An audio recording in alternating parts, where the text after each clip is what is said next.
Hello and welcome to the canal.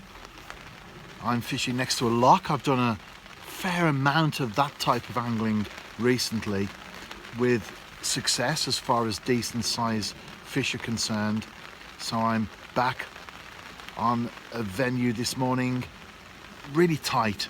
My brolly's up against this small wall behind me, and if I were to draw a line between me and the far bank, if you could call it that, and then take, say, 4 metre circumference, as far as the surface area is concerned, I've got more brickwork, stonework and grass than I have actually water to fish in. But that's the point of this type of angling. It's very specific, it's very focused. It's also very windy as well. I'm holding on to my umbrella, there's nowhere to push it in.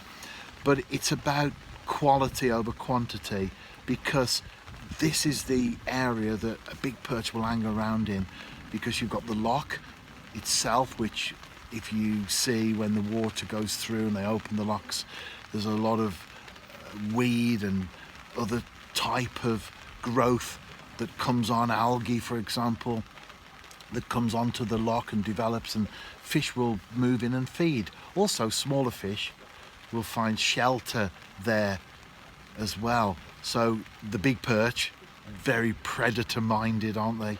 They will know that that's where they'll pick up some food when they want to go on the munch. So the lock area is a key one for me in terms of targeting especially big perch, and I'm doing that this morning with a worm over red maggots, and a session I did probably a few days ago now. I lose track of fish that much. I caught a nice perch from a canal. Well, if I can catch one this time round as well, I'll certainly be a happy camper indeed. Well, if you can't get a big perch, catch a small one instead. We've just had some incredibly heavy rain pass through and strong winds as well. As you can see, my umbrella there, I've been holding on to that. I did get a fish which was a perch prior to catching that small one.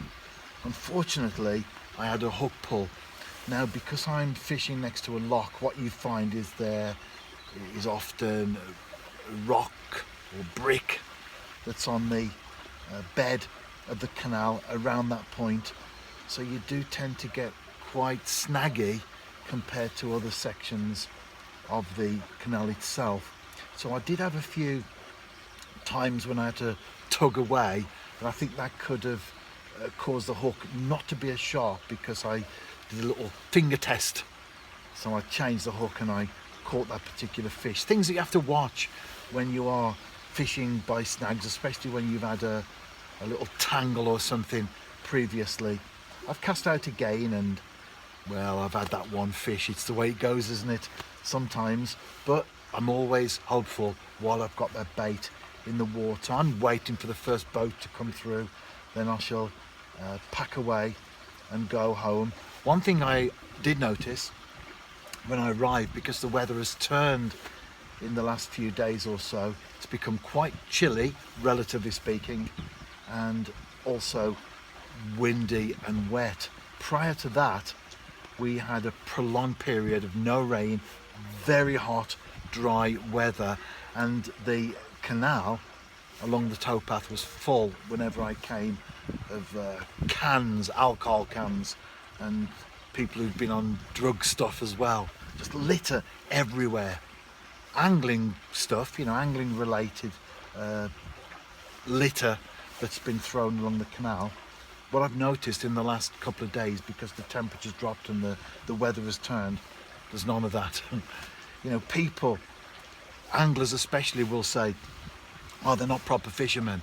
But of course, the members of the public that walk past, they see this group of people fishing, leaving all the litter, and that immediately is associated with anglers.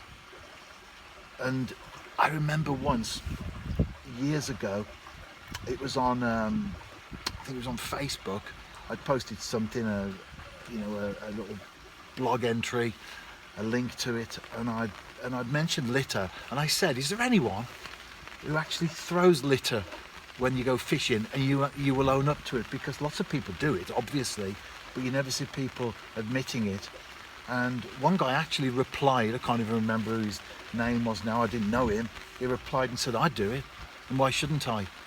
He said, if they want me to put litter in a bin, then they should provide bins. So quite an unusual attitude, really, that we should have as anglers, because we take the stuff with us, we take it back home again.